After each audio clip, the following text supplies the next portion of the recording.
साईं सरदार रहमतुल्लाह अलैह इंसान की मौत के उत्ते एक गल लिखते ने, ओ सुनने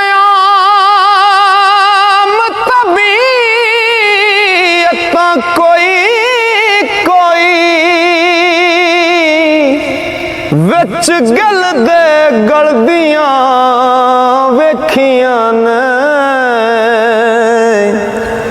जिंदा हैन सारे पर जिंदा दिल विरले, आम लाशां चलदियां वेखियां ने। ओ जिंदा हैन सारे पर जिंदा दिल विरले, आम लाशां चलदियां वेखियां ने। ओ ठंडे जल ते बहर रवान अंदर,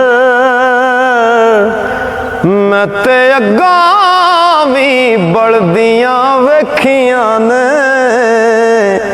कर ज़ालिम फासिकां फाजरां दे, नेक हस्तियां पलदियां वेखियां ने।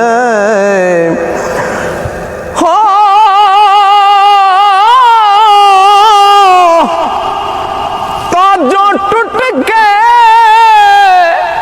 कई कीमती जरा यारो, विच खाक दे रलदियां वेखियां ने।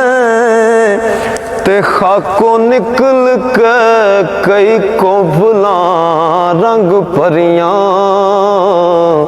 चौकां सावियां फलदियां वेखियां ने। इक ना सुत्तियां वसल नसीब होया,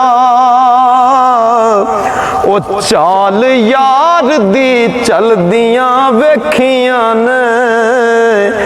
इक जाग सुहाग नू तरस रहियां, रो रो अखियां मलदियां वेखियां ने।